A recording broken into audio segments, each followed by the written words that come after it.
Good afternoon, children. Good afternoon, teachers. Sit down. Lunch break കഴിഞ്ഞ് first period ആണല്ലേ? എല്ലാവരും food കഴിച്ചോ? ഉറക്കം വരുന്നുണ്ടോ? അപ്പോൾ ഇന്നലെ നമ്മൾ എന്താ പഠിച്ചേ? അതെ, പാർട്ട്ണർഷിപ്പിനെ കുറിച്ച് പഠിച്ചു. പാർട്ട്ണർഷിപ്പ് ഡീഡ് എന്താണെന്ന് കുറച്ചൊരു ഒരു ഔട്ട്ലൈൻ നിങ്ങൾക്ക് പറഞ്ഞു തന്നു അല്ലേ? പറഞ്ഞു തന്നിട്ടില്ലേ? എല്ലാവർക്കും ഓർമ്മയില്ലത്? അപ്പോൾ ഒരു നിങ്ങളുടെ ചുറ്റുവട്ടാരത്തുള്ള ഒരു അല്ലെങ്കിൽ നിങ്ങൾക്ക് അറിയാവുന്നുള്ള ഏതെങ്കിലും ഒരു പാർട്ട്ണർഷിപ്പ് ഫേം, ഞാൻ ആരും വിളിക്കുന്നില്ല, അറിയാവുന്നുള്ളൊരു പറഞ്ഞു.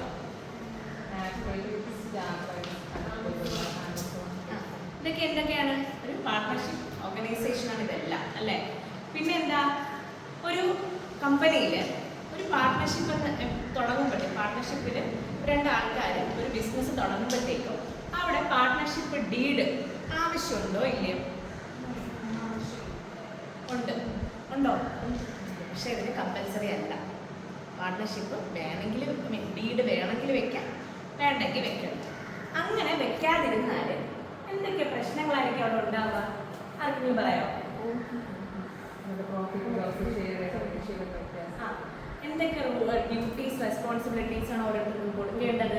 ഏതൊക്കെ രീതിയിലാണ് പ്രോഫിറ്റ് ഷെയർ ചെയ്യേണ്ടത്? നമുക്ക് എന്തും റിട്ടേൺ ആയിട്ടൊരു എഗ്രിമെൻ്റ് ആയിട്ട് നമുക്ക് എഴുതി സൂക്ഷിച്ചു കഴിഞ്ഞാൽ പിന്നെ നമുക്ക് ഇതെടുത്ത് നോക്കുമ്പോഴത്തേക്ക് എന്താണ് ഇതൊക്കെയാണ് എന്നുള്ളത് നമുക്ക് അറിയാൻ പറ്റും. അല്ലെങ്കിൽ എന്താണ് അവിടെ ഒരു പ്രശ്നം ഉണ്ടാവില്ല അല്ലേ? പ്രശ്നം ഉദിക്കുന്നുണ്ടോ? ഇല്ല. പാർട്ട്നേഴ്സ് തമ്മിൽ ഒരു പ്രശ്നം ഉണ്ടാകുന്നില്ല. അപ്പം ഇതിൽ കണക്ട് ചെയ്ത് കുറച്ച് നമ്മൾ ഞങ്ങൾക്ക് ചോദിക്കുകയാണ്. അപ്പോൾ ഇങ്ങനെ പാർട്ട്ണർഷിപ്പ് ഡീഡ് ഇല്ലാന്നുണ്ടെങ്കിൽ ഒരു കോൺഫ്ലിക്റ്റ് പാർട്ട്നേഴ്സ് തമ്മിൽ ഉണ്ടാകാനായിട്ടുള്ള ചാൻസ് ഉണ്ടോ? ഇല്ല, ഉണ്ട്. ഒരുപാട് ചാൻസ് ഉണ്ട് അല്ലേ? പാർട്ട്നേഴ്സ് തമ്മിൽ കോൺഫ്ലിക്റ്റ് ഉണ്ടാകാനായിട്ടുള്ള ഒരുപാട് ചാൻസസ് അവിടെ വരുന്നുണ്ട് അല്ലേ? പിന്നെ എന്താ വരുന്നത്?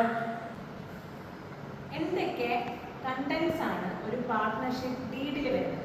അതിന് മുമ്പായിട്ട് ഒരു പാർട്ട്ണർഷിപ്പ് ഡീഡ് എന്ന് പറയുന്നത് അല്ലെങ്കിൽ ഒരു പാർട്ട്ണർഷിപ്പിന്റെ എഗ്രിമെന്റ് എന്ന് പറയുന്നത് റിട്ടേണും ആവാം, ഓറലും ആവാം. റിട്ടേൺ ആകുന്ന സമയത്താണ് നമ്മൾ അതിനെ എന്തെന്ന് വിളിക്കുന്നത്? ഒരു പാർട്ട്ണർഷിപ്പ് ഡീഡ് എന്ന് വിളിക്കുന്നത്. മനസ്സിലായോ? അപ്പോൾ അങ്ങനെയാണെന്നുണ്ടെങ്കിൽ ഒരു പാർട്ട്ണർഷിപ്പ് ഡീഡിന്റെ അകത്ത് വരുന്നത് എന്തൊക്കെയായിരിക്കും? നിങ്ങളെ ടീച്ചർ പറഞ്ഞിരുന്നില്ലേ ഒരു പാർട്ട്ണർഷിപ്പ് ഡീഡിന്റെ അകത്ത് എന്തൊക്കെയായിരിക്കും വരുന്നത്? Name of the firm, name and number of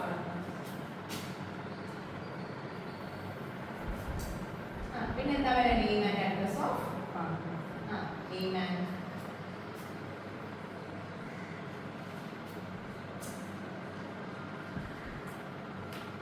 പിന്നെ എന്തൊക്കെ വരാം? Name and address of partner പറയുന്നത്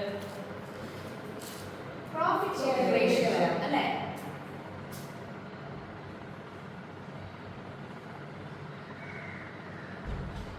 പ്രോഫിറ്റ് ഷെയറിംഗ് റേഷ്യോസ് വരാം. പിന്നെ എന്ത് വരാം? ഒരു അഡ്മിഷൻ സമയത്തോ അല്ലെങ്കിൽ ഒരു റിട്ടയർമെന്റ് സമയത്തോ അല്ലെങ്കിൽ ഒരു പാർട്ണർ ഇടയ്ക്ക് വെച്ച് പോവുകയാണ്, അപ്പോൾ ആ സമയത്തൊക്കെ ഇവർ പാലിക്കേണ്ട സർട്ടൻ റൂൾസ് ആൻഡ് റെഗുലേഷൻസ് ഉണ്ട്. ഇതെല്ലാം നമുക്ക് എവിടെ ഉൾപ്പെടുത്താനായിട്ട് സാധിക്കും? പാർട്ട്ണർഷിപ്പിൽ ഉൾപ്പെടുത്താനായിട്ട് സാധിക്കും അല്ലേ? പിന്നെ എന്തൊക്കെയാണ്? ഞാൻ നേരത്തെ പറഞ്ഞ ഒരു കോൺഫ്ലിക്റ്റ് ഉണ്ടാവുകയാണെന്നുണ്ടെങ്കിൽ എന്തായിരിക്കും സംഭവിക്കുന്നത്? പാർട്ട്ണർഷിപ്പ് ഡീഡ് ഇല്ലെങ്കിൽ കോൺഫ്ലിക്റ്റ് പാർട്ട്നേഴ്സ് തമ്മിൽ ഉണ്ടാകും. ഇനി ഇതിൽ വരുന്ന ഒരു മെയിൻ ക്ലോസ് ആണ്. എന്ത് ക്ലോസ് എന്ന് പറഞ്ഞാൽ നമ്മൾ ഇന്നലെ കുറച്ച് ക്ലോസ് പറഞ്ഞിരുന്നായിരുന്നു. അതിന്റെ മെയിൻ ക്ലോസ് ആണ് എന്തെന്ന് പറയുന്നത്? Capital contribution clause. എന്താണ്? Capital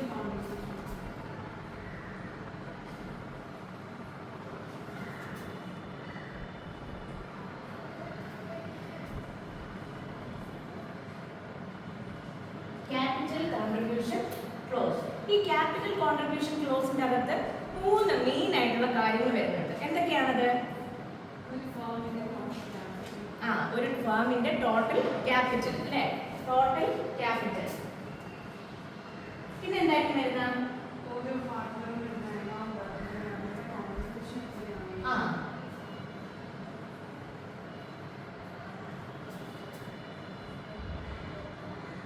amount of contribution by each partner.